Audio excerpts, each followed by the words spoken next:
ఓం సాయిరామ్. బాబా భక్తులందరికీ కూడా నమస్కారం అండి. అందరూ కూడా సుఖంగా సంతోషంగా ఎప్పుడూ కూడా ఆనందంగా ఉండాలి అని చెప్పి ఆ బాబాగారి తరపున నేను కూడా మనస్ఫూర్తిగా కోరుకుంటున్నాను. ఈరోజు బాబాగారు అందించే సందేశం ఏంటి అంటే కనుక, తల్లి, ఒక వ్యక్తి నీ మీద పడి వెక్కి వెక్కి ఏడుస్తున్నది. ఎందుకో ఏమిటో భయపడుతున్నావు.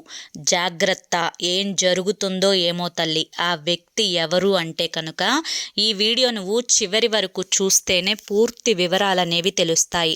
ఆలస్యం చేయకుండా వీడియోలోకి అయితే వెళ్దామండి. బాబాగారు ఏం చెప్పినా కూడా అది మన మంచి కోసమే కాబట్టి వీడియోని ఎక్కడా కూడా స్కిప్ చేయకుండా చివరి వరకు చూసే ప్రయత్నం చేయండి. అప్పుడే మీకు పూర్తి వివరాలు అనేవి తెలుస్తాయి. మరి మొదటిసారి మన సాయి పిలుపు ఛానల్లోకి వచ్చినట్లయితే మన ఛానల్ని సబ్స్క్రైబ్ చేసుకొని ఈ వీడియోకి ఒక లైక్ ఇచ్చి హైప్ ఇచ్చి కింద కామెంట్ సెక్షన్లో ఓం సాయిరామ్ అని చెప్పి టైప్ చేయండి. దానికంటే ముందు చాలామంది కూడా చెప్పుకోలేనటువంటి సమస్యలతోటి సతమతమైపోతూ వాటిని ఎలా తీర్చుకోవాలో తెలియక ఇబ్బంది పడిపోతూ ఉంటున్నారు. అటువంటి వారి కోసం శ్రీ షిరిడి సాయిబాబా ఆశీస్సులతో జ్యోతిష్యం చెప్పబడును గురూజీ శివరామరాజు గారు.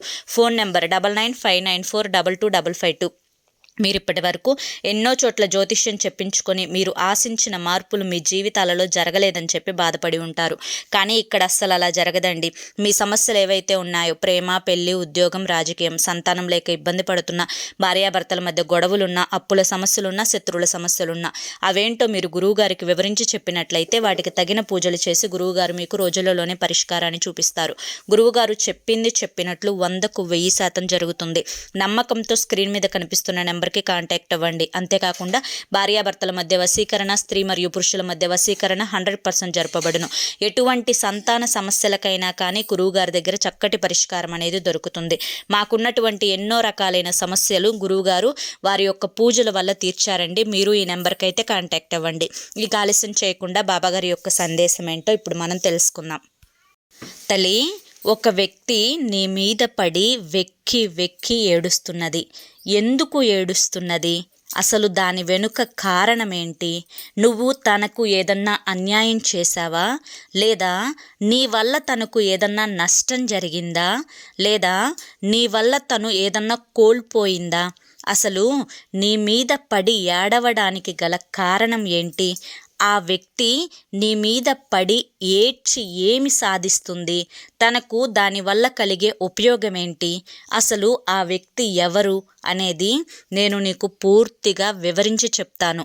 ఎందుకు అంటే, ఎప్పుడైనా కానీ 10 మందికి అప్పులు ఉన్నా బ్రతకవచ్చు, కానీ 10 మంది ఏడుపులు ఉంటే ఆ ఏడుపులు అనేవి మనిషి యొక్క శారీరక ఆరోగ్యానికి, కుటుంబం యొక్క పరిస్థితులు వ్యతిరేకంగా, అంటే ఎప్పుడు గొడవలు, చికాకులు, భార్యాభర్తల మధ్య లేనిపోని సమస్యలు, భార్యాభర్తలు విడిపోయేంత వరకు కూడా వెళ్ళిపోవడం, కలహాలు రావడం, కొట్లాడుకోవడం, పిల్లలకి అనారోగ్య సమస్యలు వస్తూ ఉండటం, ఇంట్లో మనశ్శాంతి అనేది లేకుండా ఉండటం, అప్పుల పాలైపోవడం, చేతిలోకి రూపాయి వచ్చినా కూడా అది ఎలా ఖర్చు అయిపోతుందో కూడా తెలియకుండా ఖర్చు అయిపోతూ ఉండడం, ఇలా 1 కాదు 2 కాదు 100 సమస్యలు చుట్టుముట్టి మనిషిని మానసికంగా దెబ్బతీస్తాయి.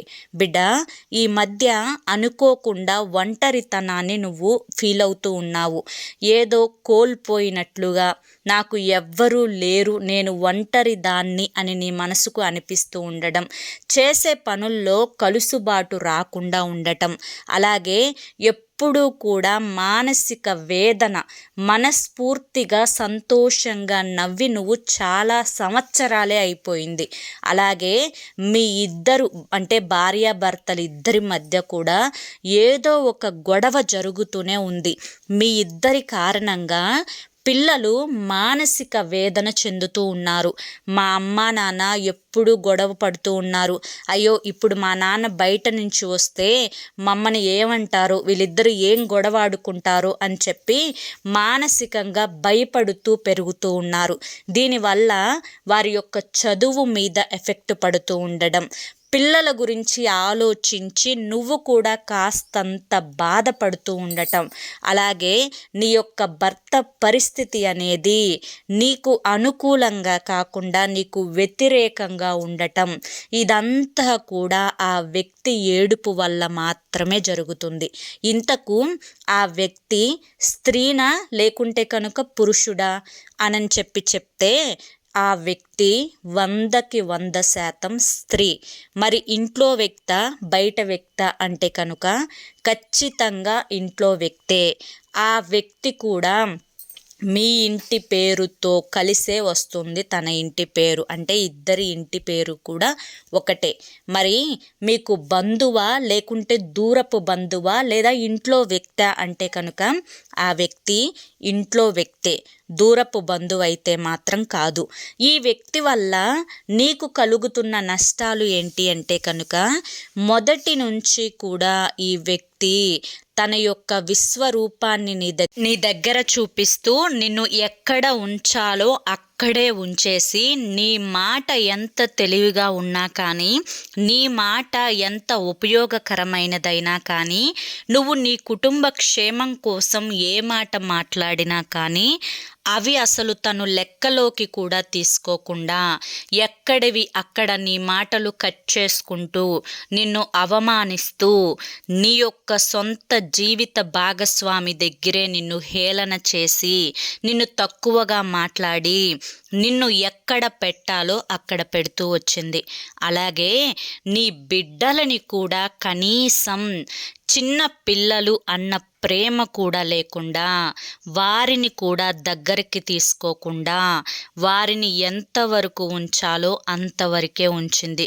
దీనంతటికీ కూడా తను ముఖ్యమైన లబ్ధి పొందటం కోసం ఇదంతా చేస్తున్నది దేనికి అని నువ్వు కనుక ప్రశ్నించినట్లయితే, తన యొక్క లబ్ధి అనేది తను అనుకున్నది తను వేరే వారి మీద ప్రేమను చూపించడం, మీకంటే తన మనసుకు ఇష్టమైన వారు ఎక్కువ హోదాలో ఉండాలి అని చెప్పి చూడడం, అలాగే మీకంటే తనకి ఇష్టమైన వారు మనసులో ఎవరైతే ఉన్నారో తనకి వారు పై చేయిగా ఉండాలి అనుకోవడం, వారికి ఒక స్థాయిని కల్పించడం కోసం తనకి వారి యొక్క మంచి చెడులు చూస్తూ వారి పేరు 10 మంది కూడా మంచిగా కలవరించేలా చూడడం, నీ గురించి తప్పుడు ప్రచారాలు చేయడం, నీ గురించి అదే 10 మంది చెడ్డగా ఆలోచించే విధంగా చూడడం, ఇలా ఒకటి కాదు 2 కాదు, ఒకళ్ళని తొక్కడం, ఒకరిని లేపడం, ఇది తన యొక్క మెయిన్ ముఖ్య ఉద్దేశం. అయితే దీనివల్ల వారి మీద ఆమెకున్న ప్రేమ అనేది పూర్తిగా వ్యక్తం అనేది అర్థమైపోయింది. కానీ ఇక్కడ నీ మీద ప్రేమ లేదు అని చెప్పి తన యొక్క మాటలలో ఏ రోజు కూడా తను బయటపడలేదు. అలాగే నీ యొక్క జీవిత భాగస్వామి ఎదుట కూడా ఏ రోజు కూడా తను బయటపడలేదు. నీ యొక్క జీవిత భాగస్వామి యొక్క మానసిక ఉద్దేశం తను పొగడ్తలకు పడిపోతారు, అలాగే ఎవరైనా కానీ తనకి అనుకూలంగా మాట్లాడితే వారిని చాలా తేలికగా నమ్ముతారు, వారికి వ్యతిరేకంగా ఎప్పుడూ కూడా మాట్లాడకూడదు అన్న ఈ ముఖ్యమైన ఉద్దేశాలు మనసులో పెట్టుకొని ఎప్పటికప్పుడు కూడా నీ యొక్క భాగస్వామిని తన మనసు నొప్పించకుండా తనకు ఇష్టమైన దారిలో ఈవిడ కూడా వెళ్తూ ఎప్పుడూ కూడా నీ మీద ఇండైరెక్ట్గా చెప్పుకుంటూ తన మనసుకు ఎవరైతే ఇష్టం ఉన్నారో వారికి సహాయపడమని చెప్పి ఏదో ఒక రూపాన తనకి హెల్ప్ చేయమని చెప్పి, డబ్బు పరంగానైనా లేదంటే ఏదన్నా ఒక ఫంక్షన్కైనా పెళ్ళికైనా పెద్దగా నుంచోమని చెప్పి ఇలా పూర్తిగా నీ యొక్క జీవిత భాగస్వామి యొక్క మనస్థితి కూడా వారి గురించి ఆలోచించే విధంగా అతని ఆలోచన తత్వాన్ని మార్చడమే ఈవిడ ప్రధాన లక్ష్యం. అయితే ఇక్కడ తన గురించి కొన్ని సంవత్సరాల తర్వాత నీకు పూర్తి అవగాహన కలిగిన తర్వాత తన గురించి నీ యొక్క జీవిత భాగస్వామికి పూర్తిగా అర్థమయ్యే రీతిలో చెప్పినా కూడా అతని మాటలు అనేవి వారికి అనుకూలంగా ఉన్నాయే తప్ప నీకు అనుకూలంగా ఏ రోజు కూడా లేవు. దీనంతటి వల్ల కూడా నీ యొక్క పరువు, మర్యాద, మానసిక స్థితి, నీ బిడ్డల భవిష్యత్తు, నీ కుటుంబ శ్రేయస్సు ఇవన్నీ కూడా ఎక్కడ కోల్పోతావో, అసలు ఇదంతా దేనికోసం వచ్చిందో, ఇదంతా కూడా ఎందుకు ఇలా జరుగుతుందో ఆలోచించి నీ యొక్క మానసిక స్థితిని గందరగోళంగా మార్చుకున్నావు. బిడ్డ, దీనంతటికీ కూడా కారణం ఆ ఒక్క స్త్రీ. ఆ స్త్రీ వెనుక మరొక స్త్రీ కూడా ఉంది. అతని యొక్క ఎదుగుదల అనేది వారికి ఇష్టం లేదు. ఇంతకు అతను ఎవరు అంటే నీ జీవిత భాగస్వామి. నీవు ఇంట్లో ఈ గొడవలన్నింటికీ కూడా కారణం. నీ ఇంట్లో తరచుగా గొడవలు జరుగుతూ నీ బిడ్డల అనారోగ్య సమస్యలకు, నీకు వచ్చే అనారోగ్య సమస్యలకు, అలాగే ఈ యొక్క అనారోగ్య సమస్యల కారణంగా వచ్చిన ఆదాయం అనేది ఈ యొక్క రోగాలకు సరిపెట్టడం, ఇదంతా కూడా వారి యొక్క ఏడుపుల వల్లే జరుగుతూ ఉన్నది. ఇదంతా నీకు వినడానికి నమ్మశక్యంగా లేకపోయినప్పటికీ కూడాను నేను చెప్పిన ఈ ప్రతి మాట అక్షర సత్యం. ఇంతకు ఇన్ని మాటలు మాట్లాడుకున్న తర్వాత ఆవిడ ఎవరు అనేది నీకు పూర్తిగా అర్థమైంది అని చెప్పి నేను అనుకుంటున్నాను. అయితే మరి ఈ ఏడుపుల నుంచి దూరం అయ్యే మార్గమే లేదా? ఈ ఏడుపులు ఇక మాకు జీవితాంతం ఉండవలసిందేనా? మరి ఈ ఏడుపుల వల్ల మరి మాకు ఏదో ఒక రూపంగా నష్టం జరుగుతూ ఉంది కదా, మరి ఈ నష్టం నుంచి మేము ఎలా తప్పించుకోవాలి బాబా? మీరు మాకు తోడుగా ఉన్నారు కదా.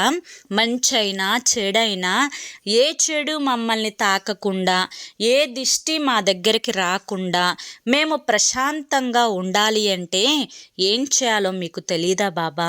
ఎందుకు ఈ మాటలు చెప్పి మమ్మల్ని ఇంకా భయపెడుతున్నారా అని చెప్పి అనుకోవద్దు తల్లి. ఎందుకు అంటే ఈ తండ్రి తన బిడ్డ క్షేమం తప్ప బాధ కోరుకోరు. ఈ తండ్రి తన బిడ్డ సంతోషాన్ని తప్ప ఏడుపుని కోరుకోరు. ఈ తండ్రి తన బిడ్డ ఎదుగుదలని తప్ప అంతాన్ని కోరుకోరు. కాబట్టి నీ యొక్క శ్రేయస్సు కోరి మాత్రమే ఇవన్నీ చెప్పడం జరిగింది. నిజాలు చెప్పి నీ కళ్ళు తెరిపించాలి అనే నా ఉద్దేశం. ఇప్పటి వరకు కొన్ని సంవత్సరాలుగా చూస్తూ ఉన్నావు, మనుషుల యొక్క మనస్థితిని ఎరిగావు.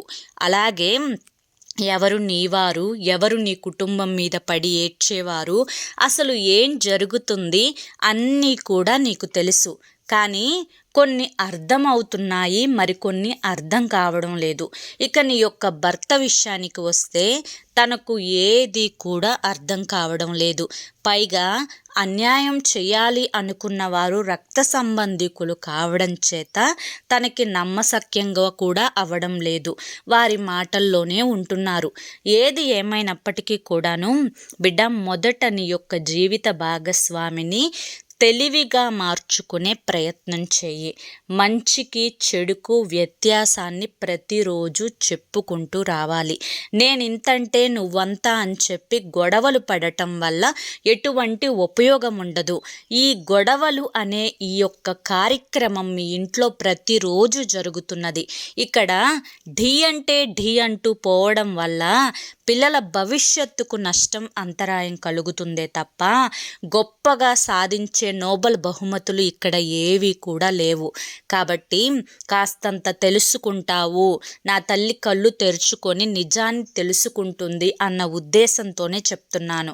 బిడ్డ, ఒకరికి కోపం వచ్చింది, ఒకరు మూర్ఖంగా మాట్లాడుతున్నారు, నీ బాధను అర్థం చేసుకోవడం లేదు, నువ్వు చెప్పిన మాట వినడం లేదు, తనకు నచ్చినట్లుగానే చేస్తున్నాడు, ఇదంతా కూడా నీకు తెలుసు. ఇది తప్పు తప్పు అని చెప్పి నువ్వు వేలెత్తి చూపిస్తున్నావు, ఇది వద్దు అని చెప్పి ఆపాలని చూస్తున్నావు, ఏది మంచో చెప్పే ప్రయత్నం చేస్తున్నావు, అక్కడ ఏది చెవిన పడటం లేదు. నిన్ను ఒక పురుగులాగా చూస్తున్నారే తప్ప నిన్ను లెక్కలో కూడా వేసుకోవడం లేదు. మరి ఎందుకు నీ యొక్క ఘోష? ఈ ఘోష వల్ల ఉపయోగం ఏంది? మార్పు ఏదన్నా ఉందా? ఏదీ లేదు కదా. మరి ఇంకెందుకు నీ యొక్క వృధా ప్రయాస, నీ కంఠ శ్వాస? నీకు నీరసం తప్పితే ఉపయోగమేమీ ఉండదు కదా. కాబట్టి మూర్ఖులతోటి వాదన అనవసరం. సైలెంట్గా ఉంటే చాలా మంచిది బిడ్డ. నేనే చెప్తున్నా, ఎవరి కర్మానుసారం వారు అనుభవించక తప్పదు.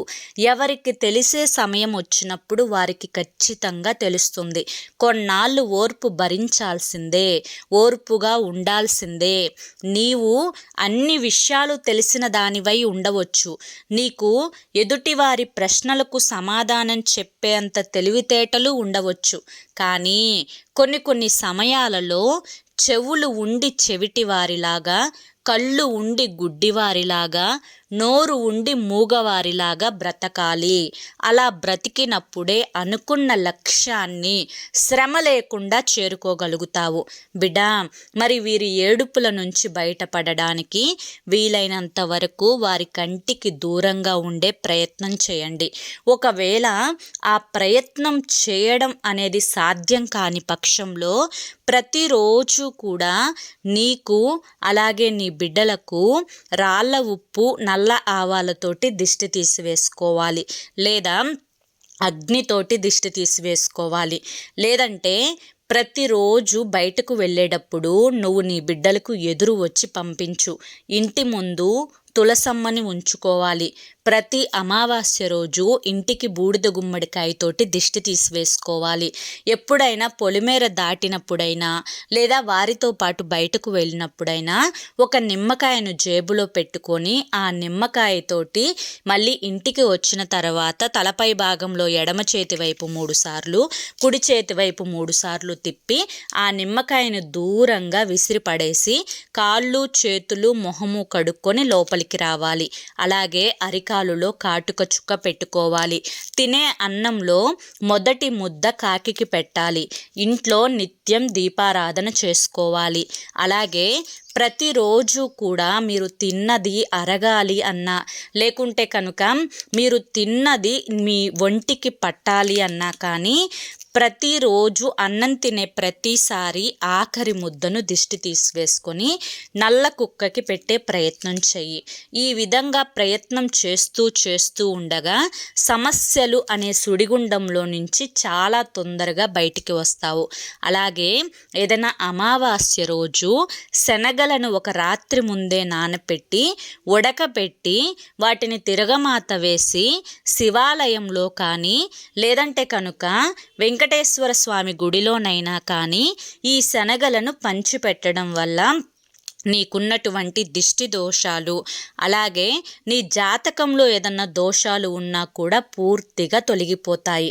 అలాగే శివాలయంలో రావి చెట్టు కింద ఉన్నటువంటి జంట నాగులకు ఆవు పాలతోటి అభిషేకం చేసి జిల్లేడు ఆకు మీద బెల్లం ముక్కను నైవేద్యంగా పెట్టి ఆవు నేతితోటి దీపారాధన చేయడం వల్ల భార్యాభర్తల మధ్య సఖ్యత అనేది కుదురుతుంది. అలాగే నీ పిల్లలకు ప్రతిరోజు కూడా ఇంటికి వచ్చిన తర్వాత దిష్టి తీసివేయడం మాత్రం మానుకోవద్దు. నీ పిల్లలకు బయటకు వెళ్ళేటప్పుడు నువ్వే ఎదురు రావాలి, రాత్రి పడుకునేటప్పుడు నువ్వే దిష్టి తీసివేయాలి. పిల్లల గురించి గొప్పగా చెప్పడం, ఇంట్లో తిండి ఇది తిన్నాం అది తిన్నామని చెప్పి వాళ్ళకు చెప్పడం, ఇది కొనుక్కున్నాం అది కొనుక్కున్నామని చెప్పి వాళ్ళకు చెప్పడం, ఇటువంటివి ఏవి కూడా చేయకూడదు. గుప్పెట్లో గుట్టుని దాచుకోవాలి. అది కొన్నాళ్ళు ఎదిగేంత వరకు లక్ష్యం వైపు శ్రద్ధ పెట్టాలి. అనవసరమైన ఆలోచనలు మైండ్లోకి రానివ్వద్దు. ఈ విధమైన ఆలోచనల వల్ల నువ్వు అనుకున్న లక్ష్యాన్ని సాధించలేకపోవచ్చు. కాబట్టి మనసుని ప్రశాంతంగా ఉంచుకునే ప్రయత్నం చెయ్యి. ప్రతిరోజు అర్ధగంట సేపు ధ్యానం చేసుకునే ప్రయత్నం చెయ్యి. భగవంతునికి దగ్గరగా ఉండే ప్రయత్నం చెయ్యి. దీనివల్ల చాలా రకాలైన సమస్యల నుంచి నువ్వు బయట బయటపడతావు తల్లి. ఈ రహస్యం అనేది నేను చెప్పింది చెప్పినట్లుగా చేసుకో. నీ జీవితంలో కలిగే మార్పులు చాలా సంతోషకరంగా వస్తాయి. అర్థమైంది కదా అని చెప్పి ఈరోజు బాబాగారు మనకి చాలా చక్కటి సందేశాన్ని అందించారండి. మరి ఈ సందేశంలో ఎంతో గొప్ప ఆంతర్యం ఉంది, మనం అర్థం చేసుకోవాలే కానీ. మరి ఈ సందేశం మీ అందరికీ కూడా నచ్చింది, అర్థమైంది అని చెప్పి అనుకుంటున్నాను. నచ్చింది, అర్థమైంది అని చెప్పి అనిపిస్తే ఈ వీడియోకి ఒక లైక్ ఇవ్వండి. లైక్ ఇచ్చిన వెంటనే హైప్ అని వస్తుంది, హైప్ ఇవ్వండి. కింద కామెంట్ సెక్షన్లో ఓం సాయిరామ్ అని చెప్పి టైప్ చేయండి. మొదటిసారి మన సాయి పిలుపు ఛానల్లోకి వచ్చినట్లయితే కనుక మన ఛానల్ సబ్స్క్రైబ్ చేసుకొని సపోర్ట్ చేయండి. మరి కొంతమంది బాబా భక్తులకు వీడియోని షేర్ చేయడం మాత్రం అస్సలు మర్చిపోవద్దు. రేపు మరొక మంచి వీడియోతోటి మళ్ళీ కలుసుకుందాం. అంతవరకు కూడా బాబా గారి యొక్క ఆశీస్సులు మీ మీద, మీ కుటుంబ సభ్యుల మీద ఎల్లకాలం ఉండాలి అని చెప్పి మనస్ఫూర్తిగా కోరుకుంటూ సర్వేజన సుఖినో భవంతు. ఓం సాయిరామ్.